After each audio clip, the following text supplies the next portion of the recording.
사도행전 28장 24절에서 25절까지 보겠습니다. 그리하여 그 사람들은 말하게 되어진 그 말을 확실히 믿게 되어졌다. 그러나 그들은 믿지 않고 있는 사람들도 있다. 바울의 이와 같은 설명과 설득은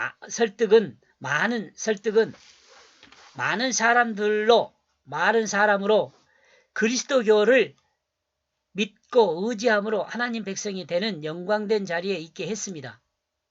구약이 예수 그리스도에 대한 설명이며 구약의 구체적인 성취가 예수 그리스도를 통해서 이루어졌다는 확신을 갖게 되었습니다. 그러므로 예수를 믿는 사람이 많아졌습니다. 그러나 믿지 않는 사람도 많이 있었습니다.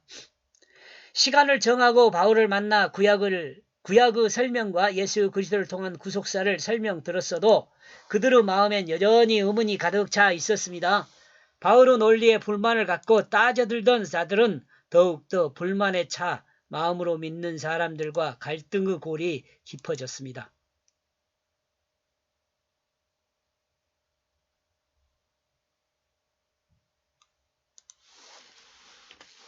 더욱더 불만에 찬 마음으로 믿는 자들과 갈등의 골이 깊어졌습니다.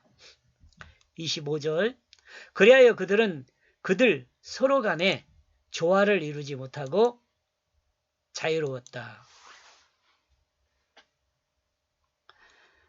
바울을 통해 구약과 예수 그리스도를 잘 연결시켜 구원의 확신에 거하던 사람들과 예수를 통한 구원과 곧 율법을 지킴으로 얻어지는 구원을 동시에 행해야 한다는 사람들의 주장은 유대 사회의 갈등의 골짜기를 만들었습니다. 이러므로 바울의 설명을 듣고 자기 집으로 돌아갔던 사람들은 서로가 조화를 이루지 못했습니다. 한 가족이 이런 경우도 있었을 수 있어요.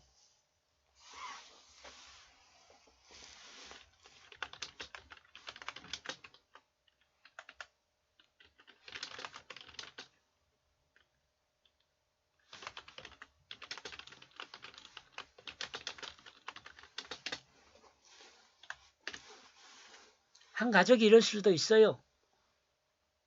제가 요즘 실망을 합니다.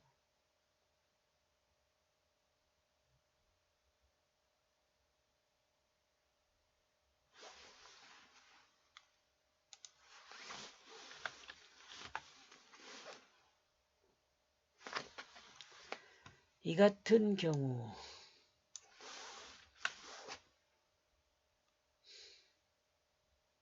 어떤 사람은 구약을 고집하게 되고 어떤 사람은 구약이 예수 그리스도를 통해 성취되었기 때문에 구약보다는 예수 그리스도를 통한 구속사가 더 중요하다고 주장했을 수 있습니다. 이들의 이와 같은 논쟁은 계속되었을 수 있고 로마에서 유대인이 갈등하고 분쟁하는 원인이 되었을 수 있습니다.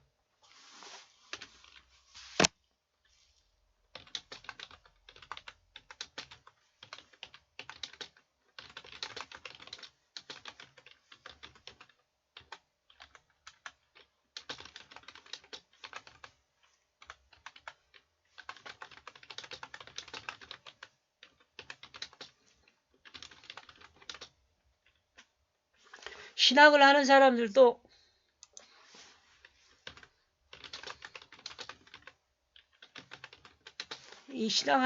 이와 같은 갈등이 있어요. 신학을 잘 모르면 이렇게 돼요. 이 신학을 편견적으로 하면 이렇게 돼요.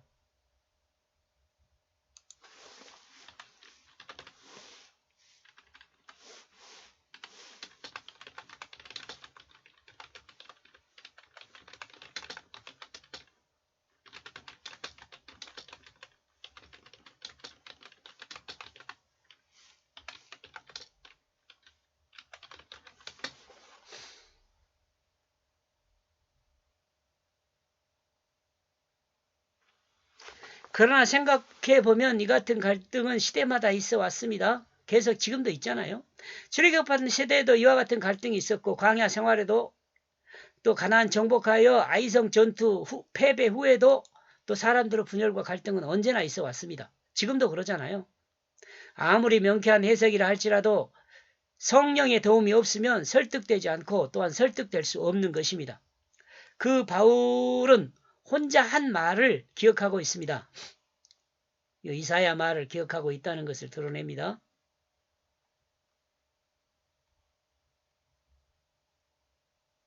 이와 같은 사람을 바라보는 바울의 심경은 과거 선지자였던 이사야 선지자를 떠올렸습니다. 이사야 선지자도 이스라엘 백성을 향하여 하나님 말씀을 증거했으며 증거한 하나님 말씀을 믿는 자들도 있었지만 믿지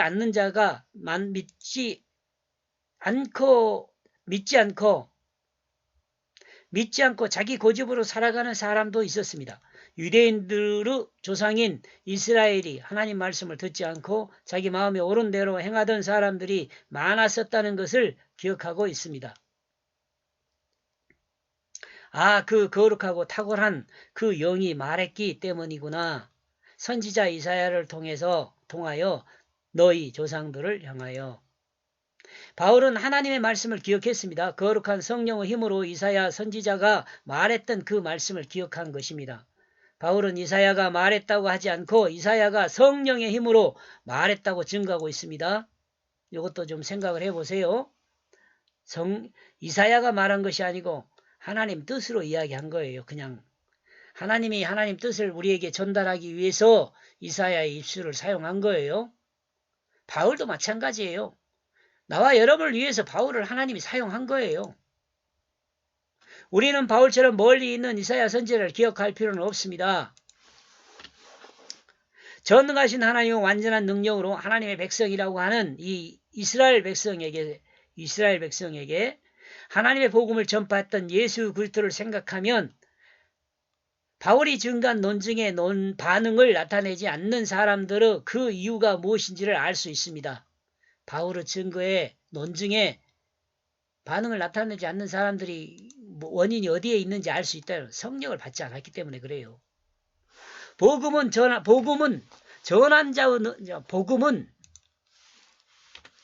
전하는 자의 능력에 그 효력이 있는 것이 아니라 복음을 받아들이는 자의 믿음에 있는 것입니다. 복음을 받아들이는 자의 믿음에 있어요. 이 복음을 받아들이는 자가 믿고 받아들이면 복음의 능력이 나타나지만 아무리 능력 있는 자가 복음을 선포한다 해도 그 마음에 믿음이 없으면 받아들일 수가 없는 거죠.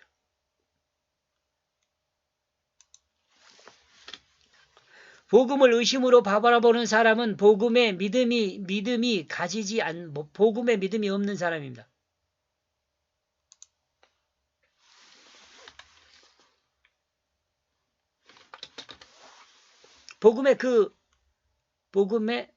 복음의 믿음을 가지지 않는다.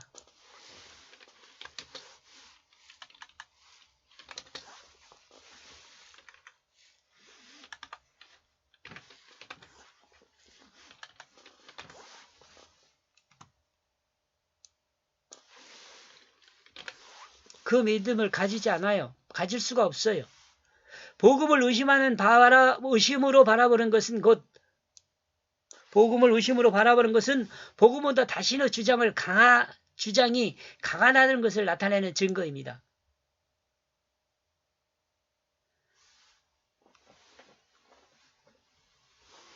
복음보다 자기가 더 힘이 커. 그러니까 복음을 받아들이지 않아. 얘는 자기 생명이 더 강한 거지.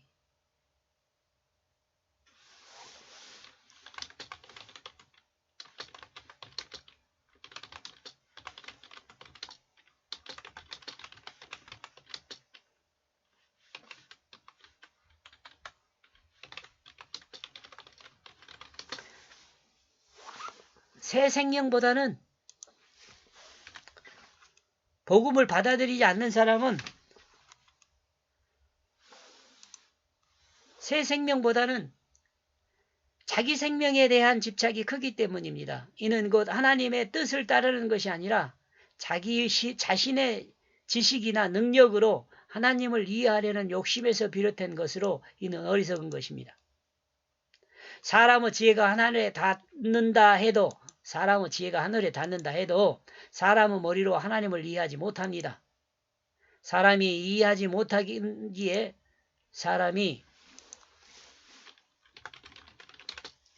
사람이 하나님을 이해하지 못하기에 하나님을 알고 나서 믿는다는 것은 어리석은 교만이요 불가능한 것입니다.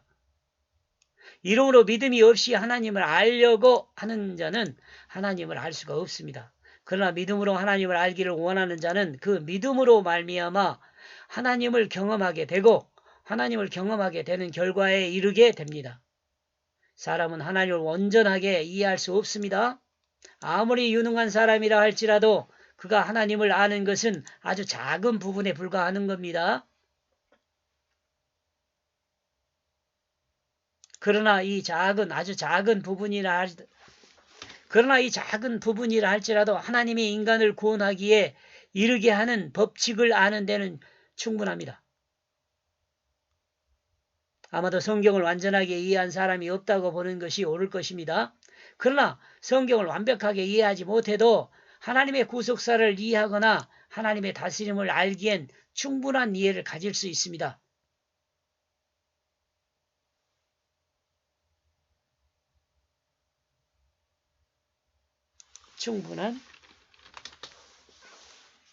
충분한 그 이해를 가질 수 있습니다. 이는 사람의 능력이 탁월해서가 아니라 거룩하고 탁월한 성령의 내주하심 때문입니다. 그러므로 성령의 내주하심이 없이 하나님 말씀을 이해하기란 불가능한 것입니다. 이사야 선지자가 이스라엘 백성을 향하여 하나님 말씀을 증거하고 하나님의 구속사를 설명하였음에도 불구하고 이사야 선지자의 말을 듣지 않고 자신들의 마음에 옳은 대로 행했던 이스라엘 백성들은 하나님을 의지하지 않고 자신들의 지혜와 능력과 지식을 의지했기 때문입니다.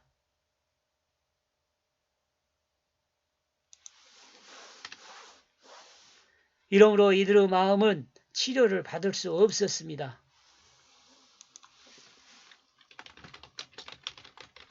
하나님 말씀으로 치료를 받을 수가 없었어요. 여기까지 보겠습니다. 고맙습니다.